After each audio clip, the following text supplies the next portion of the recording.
청취자 여러분 안녕하세요. 오늘도 이 깊이 있는 탐구의 시간에 함께해 주셔서 정말 고맙습니다. 네, 반갑습니다. 지금 출근길 복잡한 지하철 안에서 듣고 계시든 아니면 중요한 회의를 앞두고 잠시 생각의 환기를 위해 귀를 기울이고 계시든 간에 오늘 여러분이 투자하시는 이 시간이 결코 아깝지 않을 아주 놀라운 통찰을 하나 준비했습니다. 맞아요. 오늘 다룰 내용이 정말 일상에 확 와닿는 그런 묵직한 메시지가 있죠. 자, 오늘은 유튜브 바이블 캔버스 구독자님께서 보내주신 묵상 스케치 자료를 깊이 있게 살펴보자는 마음으로 이 시간을 준비했습니다. 네, 귀한 자료를 보내주셨더라고요. 그러니까요. 오늘 우리가 좀 해부해볼 이 텍스트가 아주 고대의 기록이긴 한데 그 이면에 담긴 심리적이나 철학적인 메시지는 지금 바쁘게 살아가는 우리 청취자 여러분의 일상에 너무나도 날카롭게 꽂히는 내용입니다. 네, 단순히 옛날 이야기로 끝날 텍스트가 절대 아니죠. 정확합니다. 바로 성경의 출애굽기 10장을 바탕으로 한 묵상 내용인데요.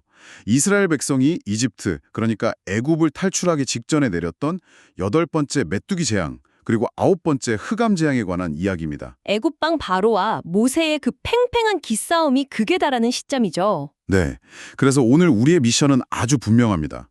이 고대의 막 엄청 스펙터클한 재앙 스토리를 그냥 신화처럼 소비하는 게 아니라 이 텍스트 속에 숨겨진 하나님의 통치 방식, 그리고 짙은 흑암 속에서 발견되는 빛의 의미, 또 타협 없는 순종이라는 이 세 가지 키워드를 낱낱이 파헤쳐보는 겁니다. 방금 말씀하신 그 세 가지 포인트가 오늘 자료의 핵심 뼈대라고 할 수 있겠네요. 네, 이 키워드들이 지금 우리 청취자 여러분의 현실 속에 어떻게 적용될 수 있을지 아주 흥미롭게 접근해 보겠습니다.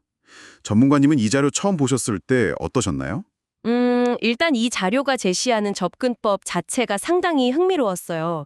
단순히 재앙이 얼마나 끔찍했냐? 이걸 묘사하는 데 그치지 않고 인간이 그 극단적인 위기 상황에서 어떻게 반응하는가에 대한 약간 심리적 해부를 시도하고 있거든요. 심리적 해부요? 네네. 특히 당시 애굽의 최고 권력자였던 바로 왕의 태도가 아주 중요한 관전 포인트입니다. 국가의 인프라와 생태계가 말 그대로 붕괴되어가는 파멸의 위기 속에서도 이 바로가 자신의 통제권을 끝까지 안 놓으려고 아주 교묘하게 부분적인 타협을 시도하잖아요. 맞아요. 진짜 끝까지 고집을 부리죠. 그렇죠. 절대적인 힘 앞에서 자신의 알량한 권력을 유지하려고 막 발버둥치는 인간의 심리적 저항, 그리고 자기 합리화가 이 고대 텍스트 안에 고스란히 담겨 있는 셈입니다. 듣고 보니 그렇네요. 오늘 우리가 이 묵상 자료를 한 겹씩 벗겨내다 보면 청취자 여러분들도 어느새 우리 내면 깊숙한 곳에 숨어있는 그 바로와 같은 통제 욕구를 마주하게 되실지도 모릅니다. 와, 시작부터 벌써 기대감이 엄청 높아지는데요. 자, 이 내용부터 하나씩 풀어볼까요? 보내주신 자료를 보니까 이 거대한 서사를 세 가지 차원, 그러니까 지성, 정서, 결단의 영역으로 나누어 분석하고 있더라고요. 네, 구조가 아주 탄탄하죠. 첫 번째로 지성의 영역입니다. 출애굽기 10장 2절을 배경으로 하는데 솔직히 이 묘사가 거의 재난 영화의 한 장면을 방불케 해요. 스케일이 엄청나잖아요. 네, 이전 재앙이었던 우박이 땅을 한번 휩쓸고 지나갔는데 그나마 간신히 남아있던 식물이나 소산물들을 셀 수 없이 거대한 메뚜기 떼가 지면을 까맣게 덮으면서 모조리 먹어치웁니다. 상상만 해도 끔찍하죠. 그리고 숨돌릴 틈도 없이 9번째 재앙이 닥치는데 무려 3일 동안이나 애굽 온 땅에 짙은 흑암이 내립니다. 자료에 따르면 이게 그냥 흐린 날씨 정도가 아니라 물리적인 흑암이었죠. 맞아요. 사람들이 자리에서 일어나지도 못하고 자기 손을 더듬어야 할 만큼 압도적인 어둠이었다고 해요. 한 국가의 생태계가 마비되고 일상이 완전히 정지되어 버린 이 충격적인 사건을 텍스트가 아주 건조하면서도 생생하게 기록하고 있습니다. 이것을 더 큰 그림과 연결해 본다면 이 재앙들이 고대 애굽인들에게 도대체 어떤 의미였을지 그들의 세계관을 좀 이해할 필요가 있어요. 세계관이요? 그들이 믿던 신들에 대한 이야기군요. 네, 맞습니다. 애국 사람들은 자연 만물 그 자체를 자신들을 지켜주는 신으로 숭배했거든요. 생명을 잉태하는 나일강, 곡식을 자라게 하는 태양, 심지어 개구리나 파리 같은 생물들까지도 모조리 신격화되어 있었잖아요. 네, 다 우상이었죠. 그런데 그들이 숭배하던 그 대자연의 신들이 오히려 그들의 목을 조르는 무기로 돌변한 겁니다. 메뚜기 떼가 식량을 소멸시키고 무엇보다 애굽인들이 가장 위대한 최고 신으로 여겼던 태양신 라가 지배해야 할 하늘이 무려 3일 동안이나 칠흑 같은 어둠에 완전히 먹혀버렸단 말이죠. 아, 태양신이 무너진 거네요. 바로 그겁니다. 이 묵성 자료가 지적하는 바가 이 지점인데요. 이 사건은 애굽인들이 굳게 믿고 의지하던 그 수많은 가짜 신들조차 결국 오직 창조주이신 하나님의 완전한 통제와 지배 아래 놓여 있다는 것을 증명하는 거대한 표징이라는 거죠. 와, 그렇게 보니까 이 흑암 재앙이 단순한 기상이변이 아니었네요. 애굽인들의 정신세계와 종교적 근간을 완전히 무너뜨리는 일종의 우주적 충격이었겠습니다. 그쵸. 세계관의 붕괴를 경험한 거죠. 근데 흥미로운 건요, 구독자님이 보내주신 자료에서 이 철저한 파괴와 혼란 속에 아주 명확한 교육적 목적이 숨어 있다고 분석한 대목입니다. 아, 네. 그 부분 정말 중요하죠. 그 세상의 질서가 다 무너지는 것 같은 공포 속에서도 하나님은 이 모든 구원의 역사를 자손대대로 전하게 해서 여호와가 누구신지 알게 하려는 의도가 텍스트에 분명히 기록되어 있다는 거예요. 맞습니다. 파괴가 끝이 아니라는 거죠. 네, 그 극단적인 상황이 어떻게 다음 세대를 위한 시청과 교육으로 연결되는지 그 전개가 굉장히 인상 깊더라고요. 자료가 첫 번째 키워드로 지성을 꺼낸 이유가 바로 거기에 있는 것 같아요. 이 거대한 재앙의 나열을 단순한 무용담, 그러니까 옛날 전설처럼 소비하지 말라는 뜻입니다. 지성으로 깨달아야 한다는 거군요. 네, 이 심판의 과정을 통해서 이스라엘 백성과 그 후손들, 그리고 오늘 이 방송을 듣는 청취자 여러분의 지성에 진정한 주권자가 누구인가를 각인시키려는 거죠. 눈에 보이는 제국의 권력이나 자연의 힘이 세상을 지배하는 것 같지만 결국 그 배후에는 하나님이 계시다는 거네요. 정확합니다. 만물의 배후에서 역사를 주관하시는 분은 오직 하나님 한 분뿐이라는 사실을 철저히 깨닫게 만드는 과정입니다. 현대인들에게도 꼭 필요한 통찰이네요. 요즘 얼마나 정보가 넘쳐나고 온갖 가치관들이 난무합니까? 현상의 이면을 꿰뚫어보고 진짜 통치 질서를 읽어내는 지성적 통찰, 우리 청취자 여러분의 삶에도 꼭 필요한 렌즈가 아닐까 싶습니다. 네, 현상 너머를 보는 눈이죠. 자, 여기서부터가 진짜 흥미로운 부분인데요.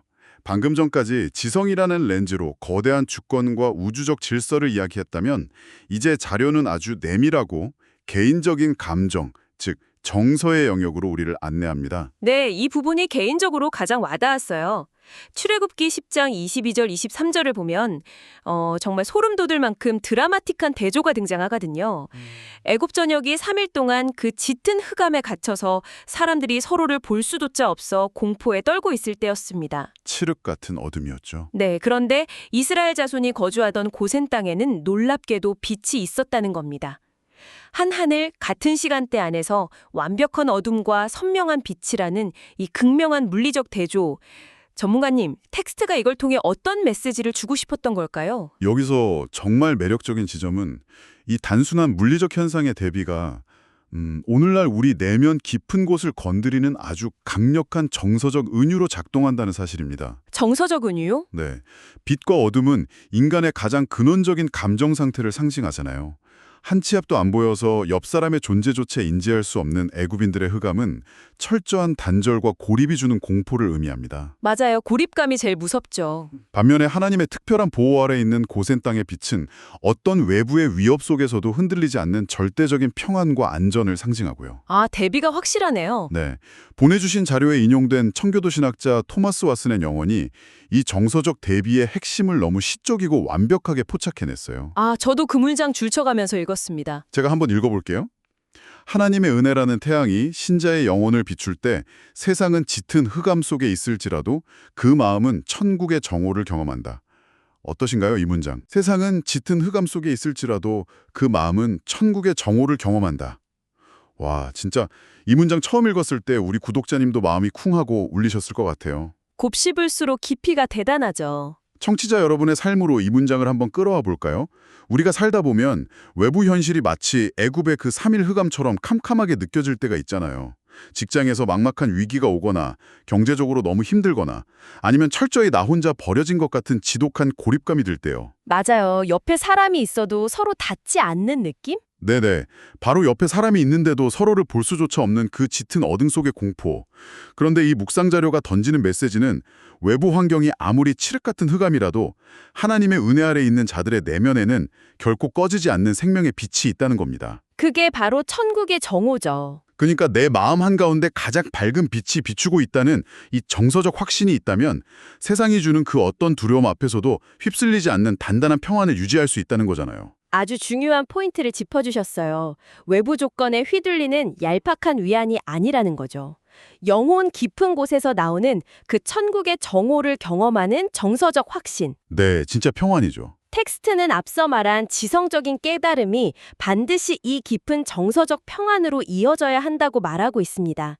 그리고 이게 왜 중요하냐면 흑암 속에서도 빛을 경험하는 이 정서적 토대가 있어야만 우리가 다음 단계인 결단의 영역으로 나아갈 수 있거든요. 아, 지성에서 정서로 그리고 결단으로 이어지는 거군요. 맞습니다.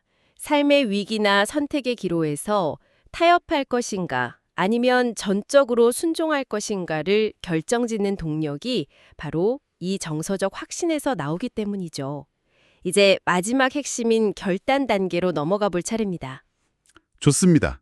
그럼 대화의 긴장감을 다시 한번 끌어올려서 아까 오프닝에서 잠깐 언급했던 바로 왕의 심리전으로 돌아가 볼게요. 네, 그 흥미로운 협상 장면이죠.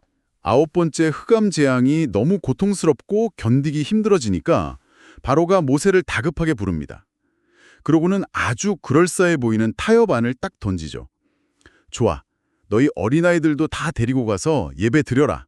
하지만 너희의 양과 소, 즉 가축들은 애굽에 머물러 두라. 아주 교묘하죠. 청취자 여러분, 이 타협의 기술 어딘가 굉장히 익숙하지 않으신가요? 우리가 일상에서 흔히 아는 행동 패턴이랑 너무 비슷하잖아요. 우리 안에도 바로가 있죠. 네, 예를 들어 다이어트를 결심해 놓고 탄수화물은 다 끊겠어. 하지만 주말 밤에 마시는 맥주 한 캔만은 내버려 둘게. 라던가 전곡을 찌르네요. 삶의 큰 변화를 다짐해 놓고 다른 건 다 포기해도 내 통장의 잔고나 이 특정 인간관계 하나만은 내 통장 아래 둬야겠어 하면서 슬쩍 빠져나갈 구멍을 만들어두는 모습 말입니다. 네, 맞아요. 하나님과 적당한 선에서 협상하고 내 삶의 일부분은 끝까지 내 맘대로 쥐고 흔들려는 바로의 타협 정신. 이 텍스트가 우리의 심리를 아주 예리하게 찌르고 있습니다. 이 대목은 우리에게 아주 중요한 질문을 던집니다. 어떤 질문일까요? 바로가 왜 하필 가축을 남겨두라고 했을까요? 고대 사회에서 양과 소는 단순한 짐승이 아니라 이스라엘 백성의 전 재산이자 생존의 기반이었거든요. 아, 생명줄이네요. 그렇죠. 너희 몸은 자유를 찾아 떠나더라도 너희 삶의 물적 기반과 소유권은 여전히 내가 통제하는 애굽 땅에 묶어두라는 고도의 정치적, 심리적 술수였던 겁니다. 와, 진짜 무서운 함정이네요. 적당한 타협은 인간 눈에는 나의 안전을 도모하는 가장 합리적인 선택처럼 보이죠. 모든 걸 다 걸었다가 실패할지 모른다는 두려움, 아니면 최소한 한 영역쯤은 내 뜻대로 하고 싶다는 교만한 통제 욕구가 담겨 있는 거고요. 네네. 하지만 자료가 주목하는 건 이 타협안에 맞서는 모세의 단호한 선포입니다. 모세가 이렇게 답하잖아요. 우리의 가축도 우리와 함께 가고 단 한 마리도 남길 수 없습니다. 단 한 마리도 남길 수 없다. 와, 이 단호함이 정말 압도적이네요.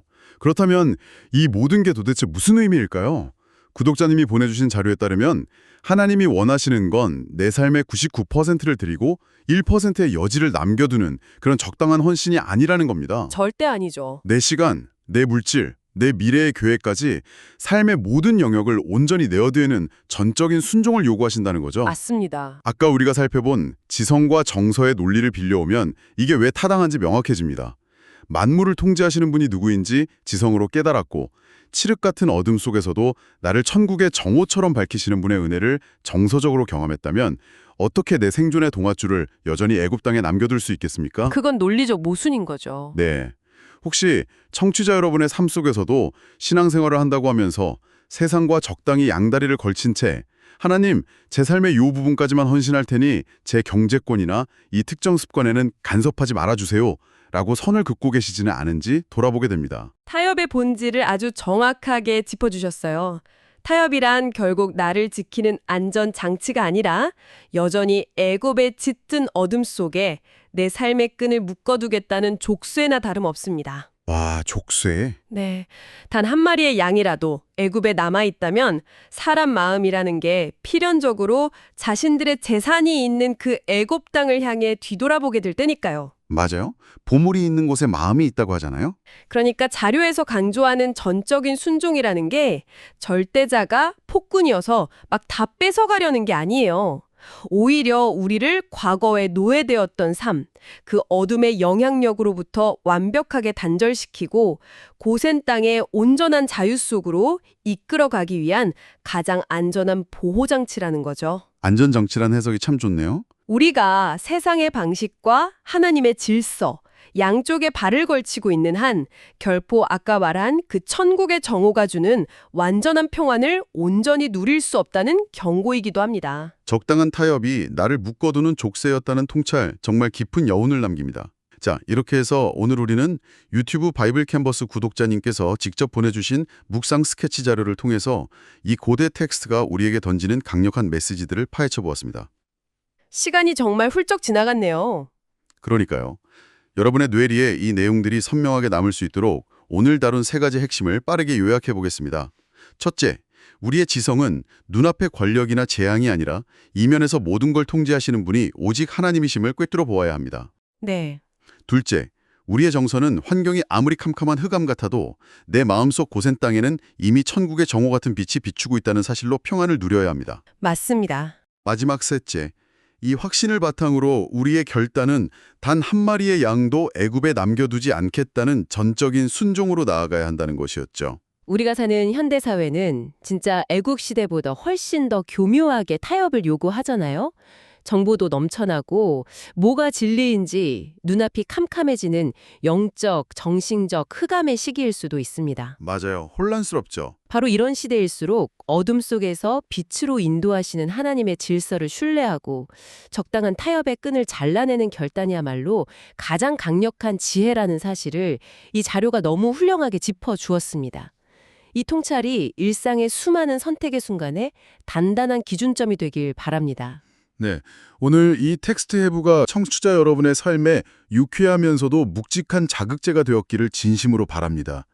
자, 이제 이 깊이 있는 탐구를 마무리하면서 오늘 방송을 들으신 여러분께서 혼자 조용히 곱씹어 보실 만한 도발적인 화두를 하나 던져드리려 합니다. 네, 어떤 질문일지 기대되네요. 오늘 등장했던 애굽의 흑암을 다시 떠올려 볼까요?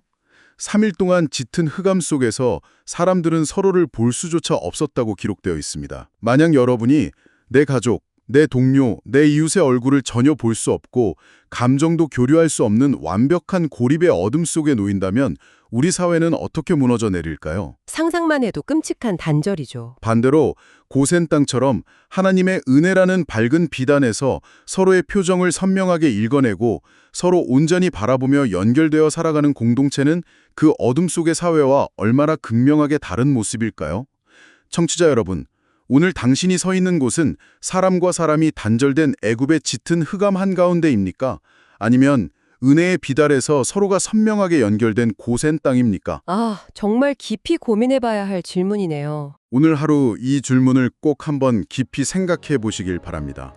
다음 시간에도 저희는 여러분의 지적 갈증을 단숨에 해소해 줄 아주 흥미로운 자료의 탐구로 다시 돌아오겠습니다. 오늘 하루도 흑암 대신 눈부신 고센의 빛을 선택하는 멋진 하루 보내시길 원합니다. 감사합니다. 감사합니다. 평안한 하루 보내세요.